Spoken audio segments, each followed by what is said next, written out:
We have been talking about the Satipatthana, really the Anapanasati. So we spoke about it last time, and today we are going to finish it. And so we won't be going too much into it.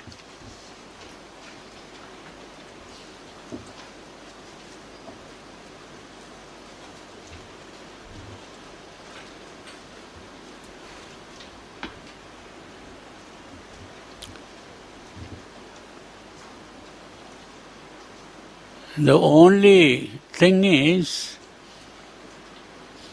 I want to emphasize one important thing in this sutra.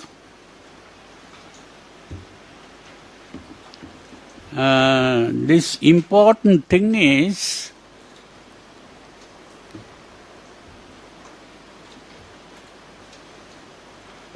that most people today, they talk about what is called the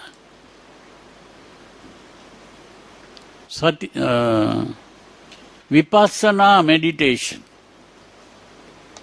They have a term which was used by the Buddha, and they talk about Vipassana, and that is translated as insight meditation. So the Vipassana meditation is translated as insight meditation. And when we talk about that, the kind of meditation that comes today, really starting in Burma,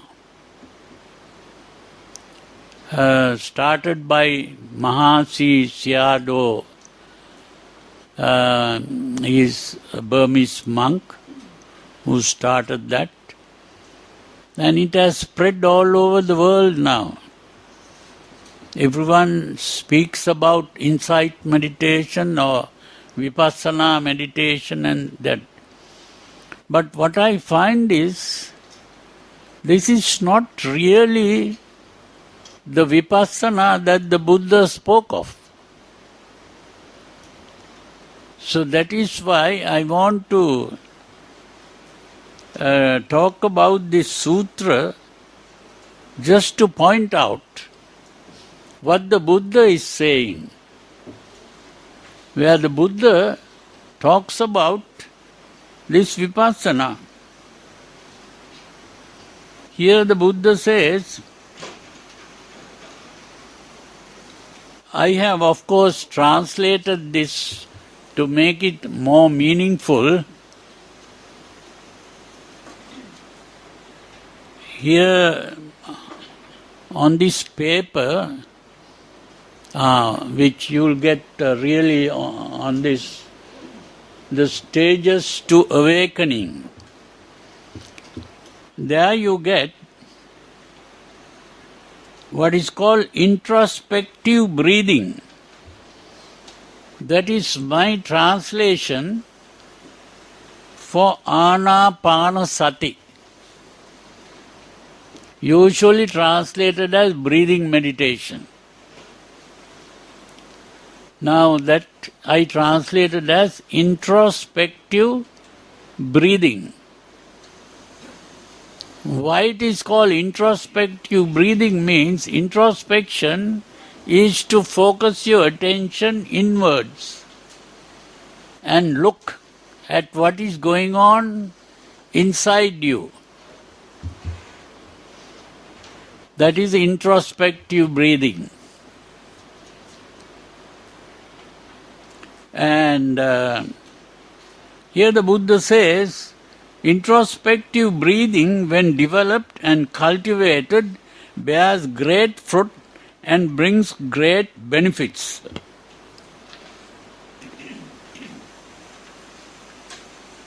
Now, in the second one is Anapanasati. Instead of introspective breathing, now you are saying Anapanasati. It is the same thing. When developed and cultivated leads to the fulfillment of the four focuses of introspection. That is my translation for Satipatthana. Satipatthana. That is the four Satipatthanas. Usually they translate this in a different way. 4 stations of mindfulness or something like that. So instead of calling it 4 stations, I am talking about these are 4 focuses of introspection. We have 4 places we focus on. That is the introspection, looking within. Then it says the third step, Satipatthana when developed and cultivated leads to the fulfillment of the 7 steps to awakening. So the Satipatthana, which is the introspection, when fully cultivated and developed, that leads to the 7 steps to awakening. Now I told you that the Buddha is called the awakened one. The meaning of the word Buddha, Buddha means awakening. So the one who has awakened is the Buddha. That means we are normally sleeping. Now I see a lot of new faces today, so that means a lot of new people who have not heard me before. Is that what it is? Huh? Yeah. So these are new things that you are hearing. But others have heard this before, but to some extent it may be necessary to remind you again. But the important thing is that it is necessary to be aware of this. The 7 steps to awakening is what is called Satta Bojjhanga. Satta means 7. Bojjhanga means the steps to awakening. So the process of awakening takes place in 7 steps. That is the meaning. But this is not what is called the Noble Eightfold Path. That is a different thing. Now the 7 steps to awakening is the last part of the Noble Eightfold Path. It is now eightfold means there are 8 steps. And in the 8 steps, if you start from the 7th to the 8th, that is the awakening process. From 7th to 8th is the awakening process. So from 7th to 8th. Now this is why I compared this to the game called golf. You know what golf is? There is only a hole, and into the hole you have to put a ball, small ball.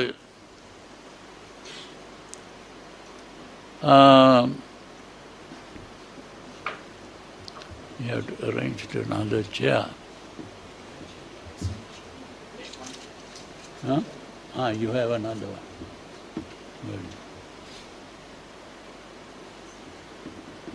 Good.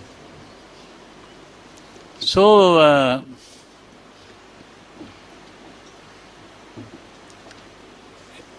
In these 8 steps, the 7th one we are talking about, and when we think about that game called golf, we end that game by somehow putting this ball into the hole. Huh? But we don't start at that point.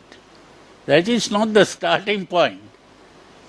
We have to start about a mile or two far away from this hole, and there will be a flag on the hole, a pole with a flag, so that from a far distance you can see where the hole is. That flag is there to point where the hole is. So from a distance you have to start hitting the ball, and you have to hit many times before you come to that last point where you get close to the hole, and it is only at that last step that you give one shot and it goes straight to the hole. Now this Satipatthana is a thing like that. Satipatthana is that last step. This is why the Satipatthana Sutra says, Ekayano ayang bhikkhave maggo, which is wrongly translated as, this is the only way. That is all incorrect. This is not the only way. The only way is what we call the Noble Eightfold Path. This is the last step in that only way. It goes straight to the goal. The goal is the hole. The ball goes straight to the hole at that point. So that is the meaning of Ekayana. Eka means one, Ayana means going towards. Going towards one goal. So it is not going into different places. But the first few shots can be going in all directions. But only at the last point, that one shot will go straight to the hole. That's the important thing. So Satipatthana is not something for the beginner to practice. Today, when people begin to meditate, what do? They do the breathing meditation. Start with the breathing meditation. That is the biggest mistake people are doing.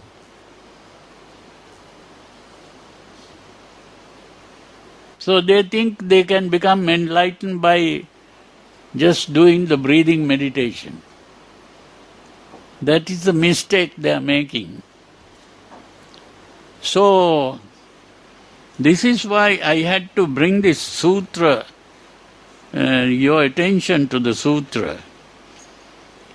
So when you practice the Anapanasati, which I call the introspective breathing, when you practice the introspective breathing, the 4 focuses of introspection are developed. That means from the breathing meditation you get on to the 4 focuses of attention. That means what is called Kayanupassana, Vedananupassana, Chittanupassana and Dhammanupassana. 4 places that you focus your attention on. The important thing to understand, why do you have to focus your attention on these 4 places?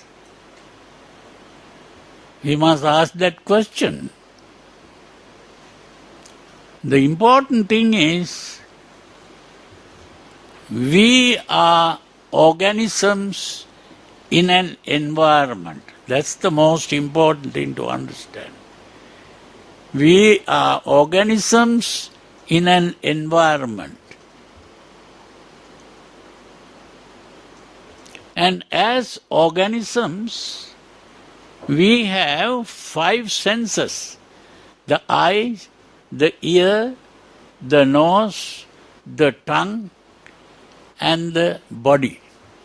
5 senses. And these senses are stimulated by the environment. The senses are stimulated by the environment. That's the important thing to understand.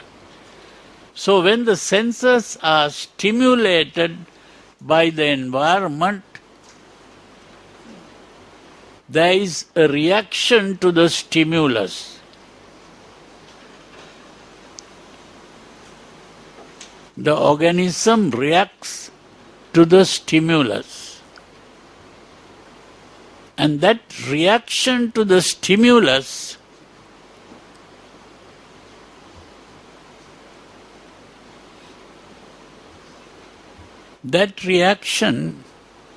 is what is called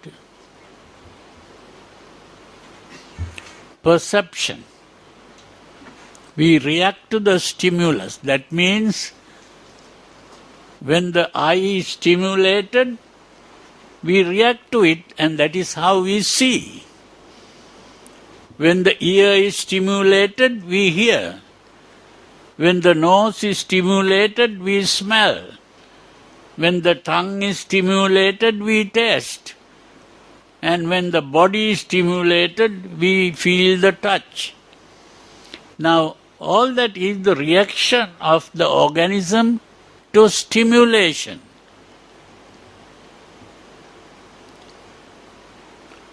Now, with this reaction comes desires, hatred, fears, worries, anxieties. That is a disturbance to the whole body. Today, people who talk about stress, they talk about this reaction. So it is this reaction that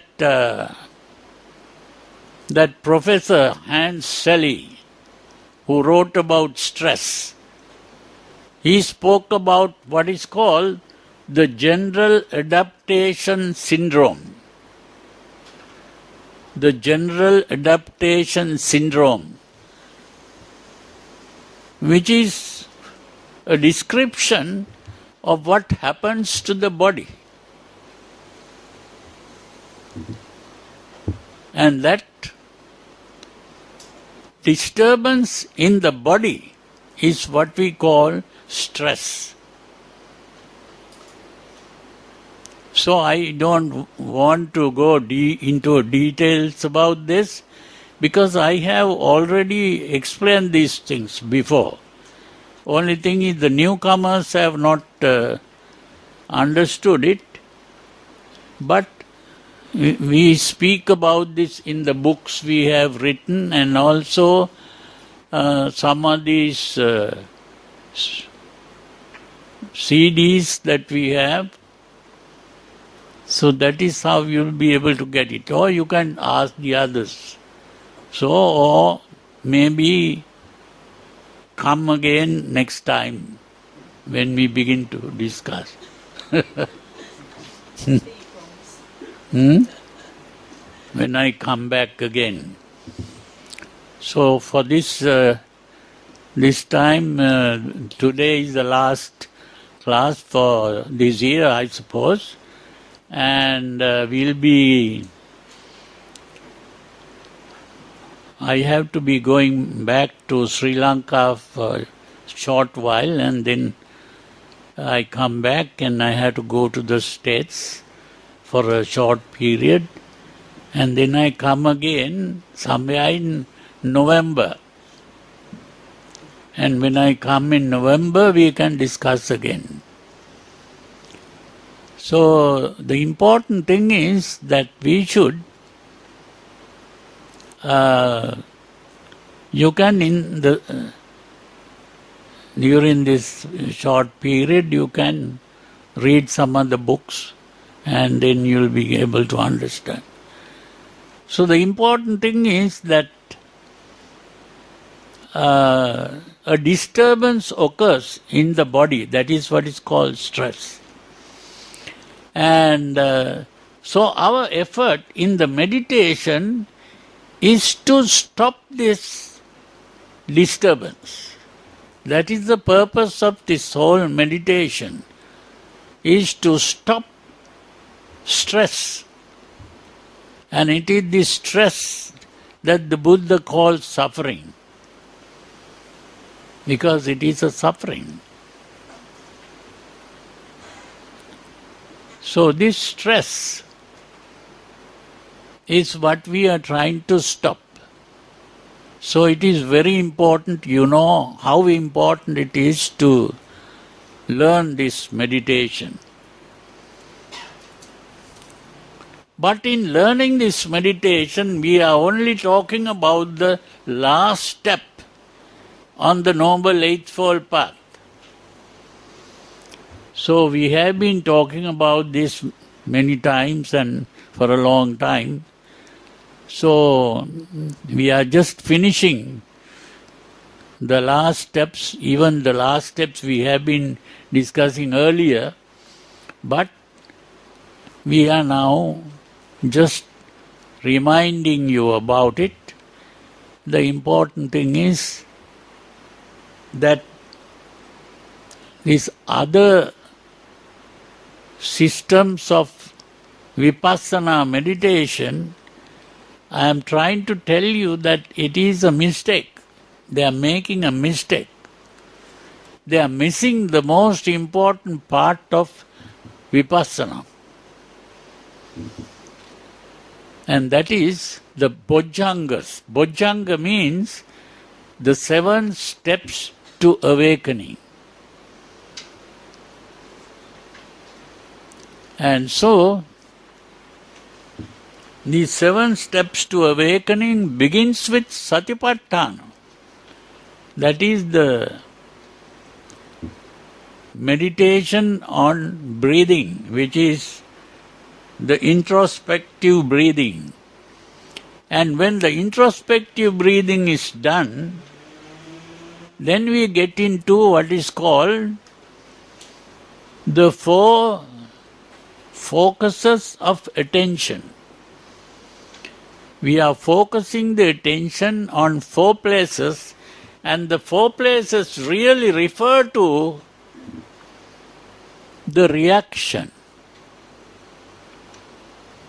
I said when the senses are stimulated by the environment, we react to it.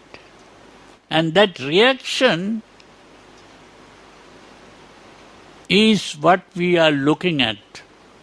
Why do we want to look at the reaction? Because the reaction is going on unconsciously. We are not conscious of what is happening. The reaction is going on unconsciously. So what we are trying to do is to become conscious of the reaction. When we become conscious of the reaction automatically stops.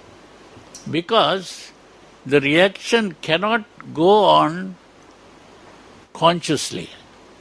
It can go on only unconsciously. It is like stealing.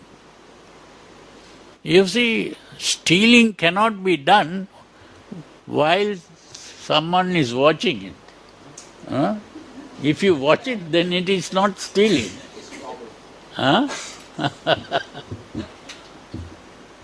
So, like that, what is going on unconsciously cannot continue if you become conscious of it. So what is called satipatthana, or normally translated as mindfulness, we call it introspection. So when we do the introspection, what is happening is we become conscious of the unconscious process. And when we become conscious of the unconscious process stops. That's the reason. So,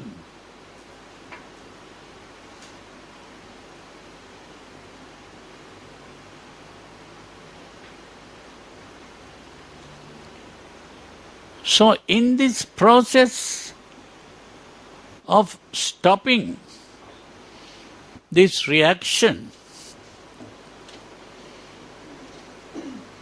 we are really awakening from the dream of existence.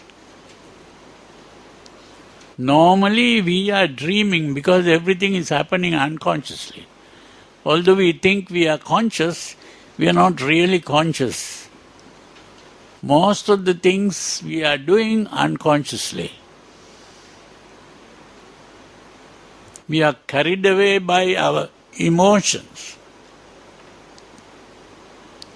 Only from time to time we do something consciously. When you go to do a job, you try to do it consciously. Sometimes, even while doing the job, you may be doing things unconsciously. Even when you are driving a car, most of the time you are doing it unconsciously. Only sometimes you become conscious. You see, when we live our lives, we are most of the time unconscious. So here we are trying to become conscious of what we are doing. This is the important thing. So when we begin to practice the satipatthana, we are really cultivating consciousness. We are trying to be conscious instead of unconscious. That is the meaning of satipatthana.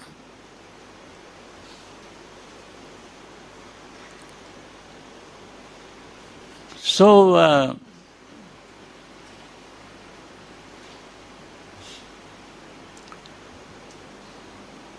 the awakening process,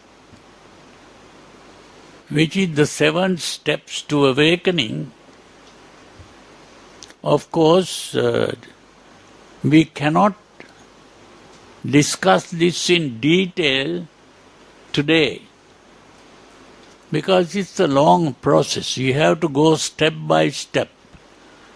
And going step by step is very long process. There you are. The sati, important thing is that... Follow the notes, Bhante. Pages. Flip more pages. The front page only. Okay. You're still looking at the front page only, Bhante. There are 7, 8 pages there. Oh, yeah.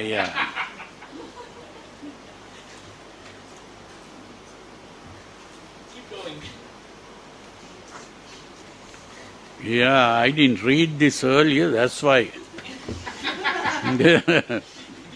So the important thing is, this diagram here in the first page is very important. This first diagram, Anapanasati, then goes to Satipatthana, then goes to Satta Bojjhanga, and the last one is Vijja and Vimukti.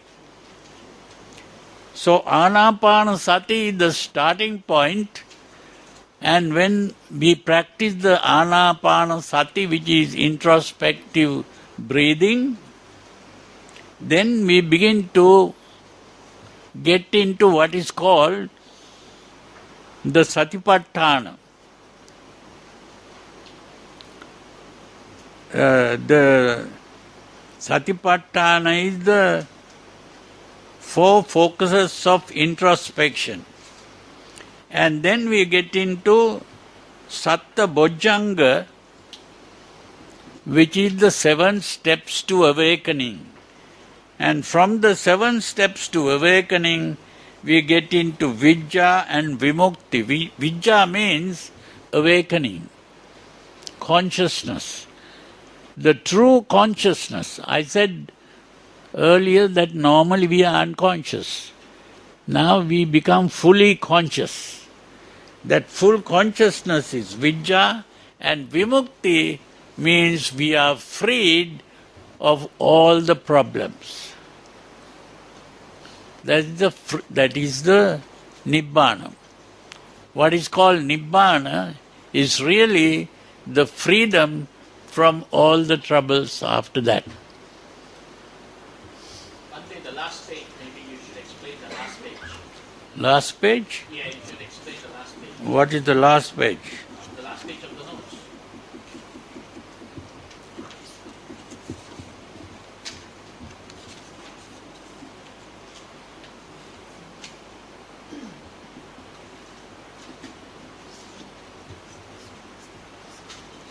The last page is simply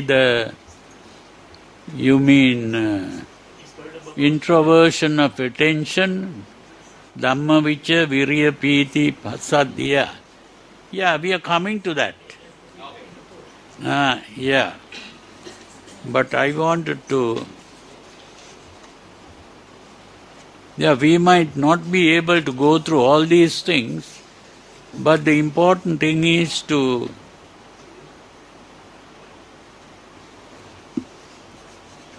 get on to the last page here, where we are really talking about the 7 steps in the process of awakening.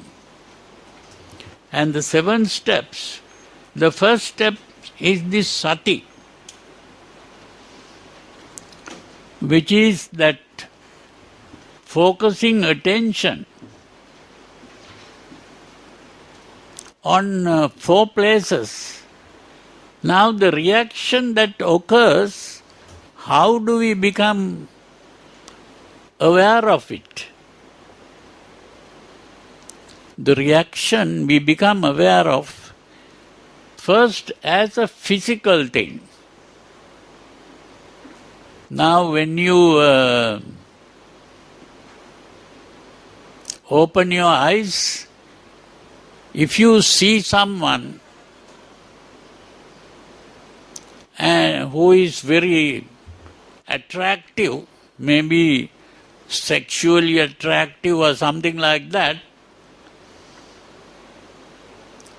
your reaction will be first seen as a change in your body. You can look at the body and find out what has happened to my body now. What? Voice disappeared.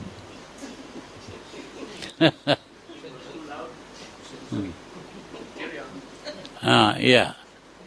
Still, you hear me? No. You did something, huh?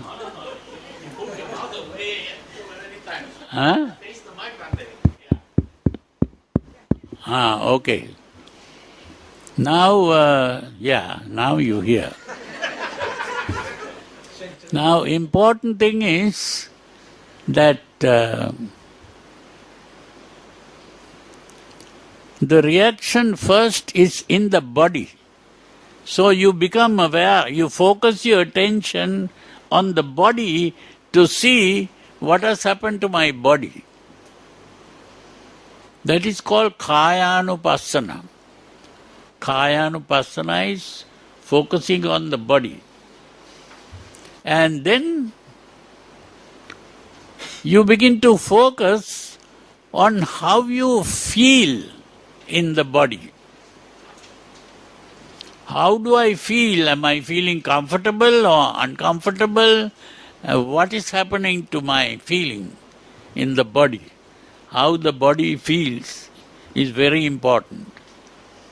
So that is Vedananupassana, the feeling. Then the next thing that to observe is what kind of emotion was aroused. When I saw that thing, whatever it is, what kind of emotion was aroused? Was it coming in the form of a sexual desire, or is it coming in the form of anger, or is it coming in the form of fear, or is it coming in the form of a worry? What's the emotional state? That is Chittanupassana. Then the other thing is, what kind of thought occurred in my mind?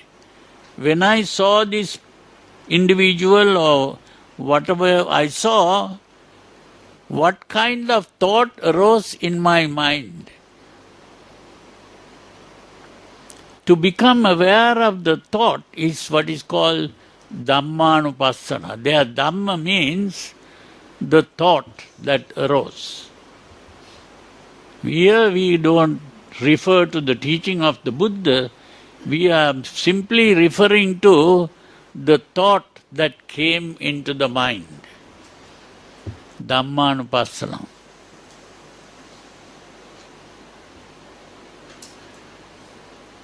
Now very often these things are translated as mental objects or something like that. But these are not mental objects, these are thoughts. This is the thought that came into the mind. And then you begin to discover that it was the thought that started this whole thing. It is the way you interpreted what you saw. It is the thought that started the emotional excitement. So if you can change the thought, that emotion will not be aroused. Now this is what the modern kind of psychologists call cognitive psychologists. They have begun to realize this. Earlier, Sigmund Freud thought that these emotions cannot be got rid of because they are all built into the system. But later, another school of psychology came up called cognitive psychology. They began to understand that the way you interpret your circumstances determines what kind of emotion is aroused. So their method of what is called cognitive therapy is to teach people to interpret your circumstances in a different way. And by interpreting the circumstances in a different way, it is possible to change the emotional excitement. That's the important thing to understand. Now, in the first verse in the Dhammapada, the Buddha says this. The first verse in the Dhammapada, the Buddha says, Mano Pubbangama Dhamma. Mano refers to the thought you think. Mano means the thought you think. Pubbangama means comes before or precedes. The mano, the thought, precedes. That means how you interpret your circumstance is what determines the kind of emotion that comes up. And it is this emotion that will make you act in a certain way. So if you learn to interpret things in the proper way, there will be peace and happiness in the world. And if you begin to interpret things in the wrong way, you will be suffering as a result, and you are also producing suffering in other people. Because you will be fighting and quarreling, creating all the problems. Now today you find that in the world, everyone talks about peace. There should be peace in the world. But everyone is fighting. Why? You cannot have peace if you begin to interpret things in the wrong way. So it is the interpretation that is creating all the problems.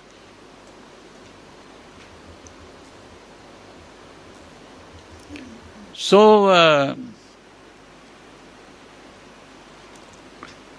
now when you begin to become aware of this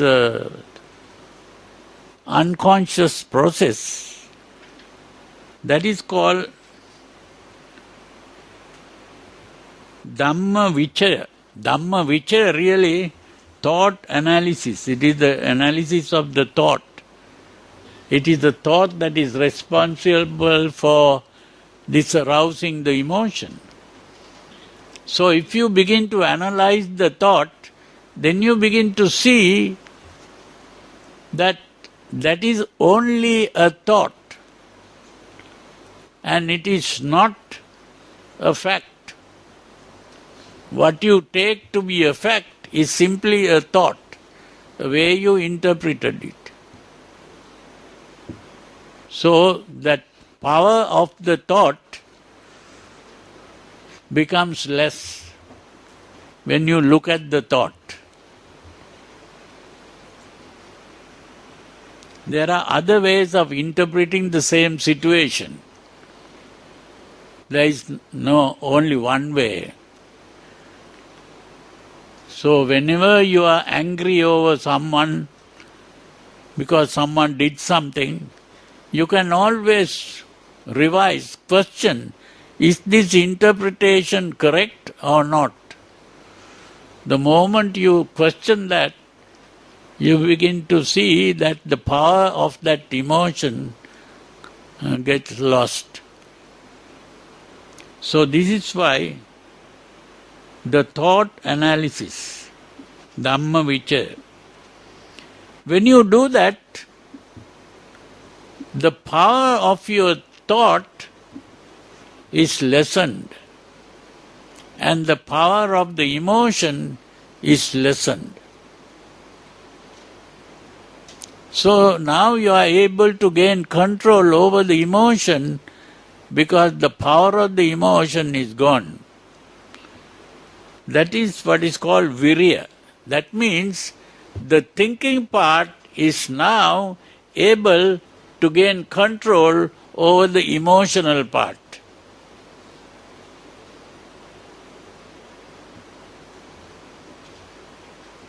Now, Sigmund Freud used two words to refer to the thinking part and the emotional part. The emotional part was called the id, id, and the thinking part was called ego. So here the ego becomes powerful enough to stop the emotion. Otherwise, usually when the thinking part and the emotional part are in conflict, who wins? Emotion wins most of the time.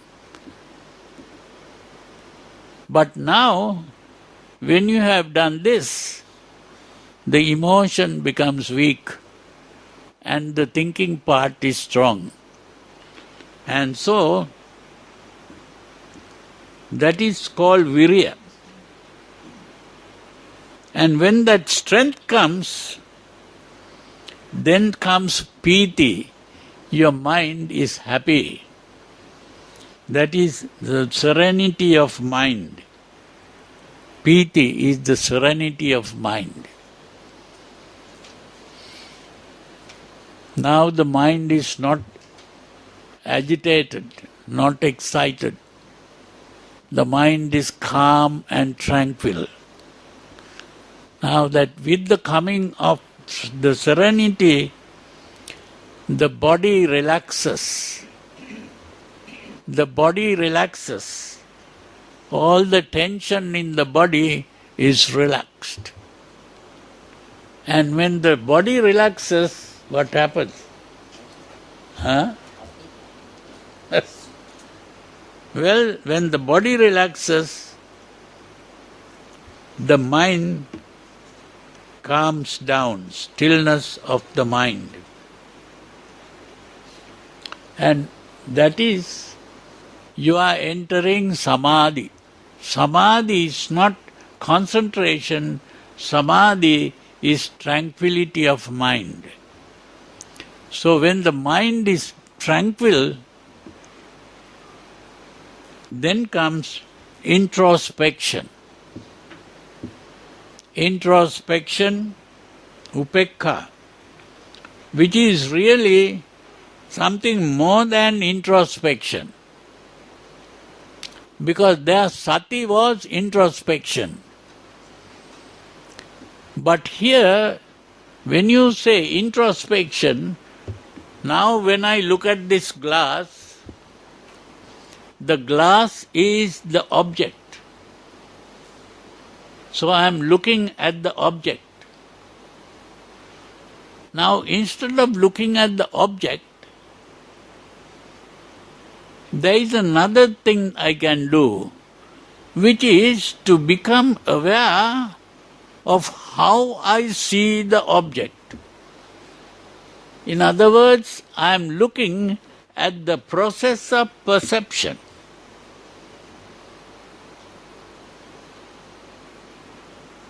When I look at the process of perception, then I see it in a different way. Now to explain this, I use an analogy. The analogy is, now if I have a mirror here, and in front of the mirror I get a bird. I put the bird in front of the mirror. What does the bird do? The bird will start pecking at the mirror. Why? Because the bird thinks there is another bird inside. Huh? But now I take the bird out and put your face there. What happens? When you put your face there, then what happens is, you will be looking, oh, I have a pimple here. You are looking. You see, because now you know that this is not another person on the other side, this is your own face. So it is like that. The bird is only seeing what is there. Whereas you know how that picture is seen. It is a reflection of your own face. So in the same way, instead of looking at the object, we are looking at the process of perception. The moment you look at the process of perception, everything changes. So this is the real difference.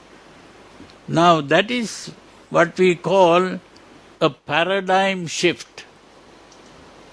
It is called a paradigm shift in the sense that your way of looking at the world and seeing the world changes. That is the meaning. So in this way,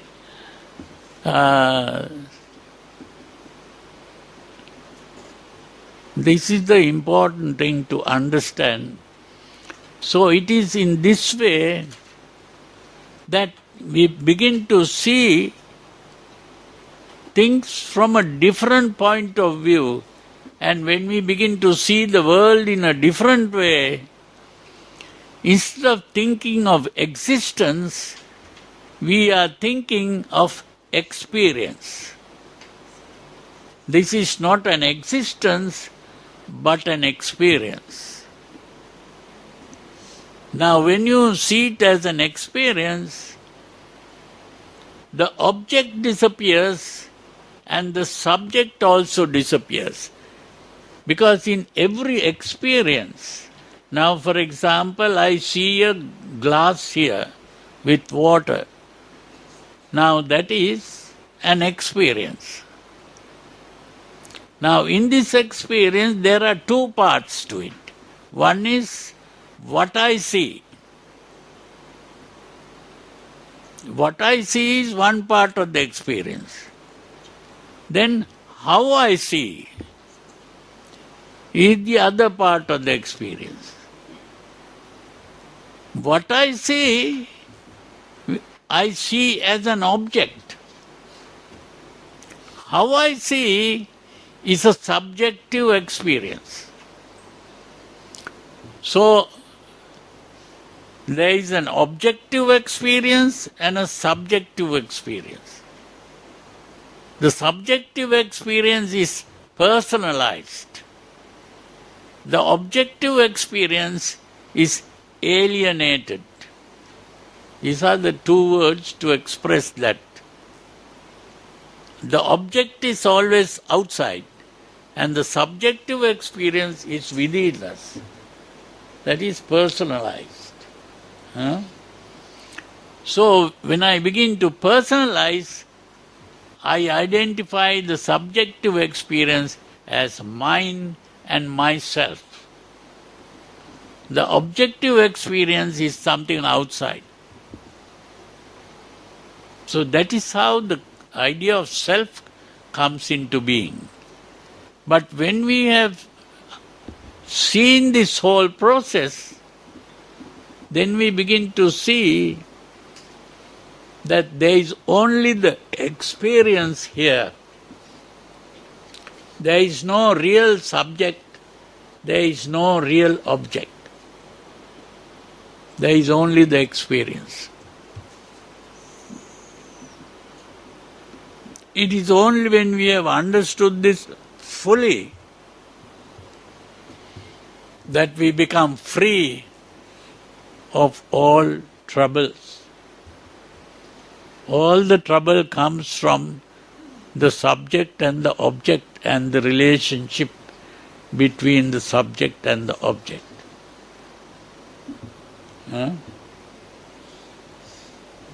You have a question?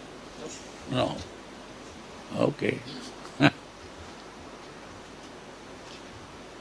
So that is what it is. So I think for today that is quite enough.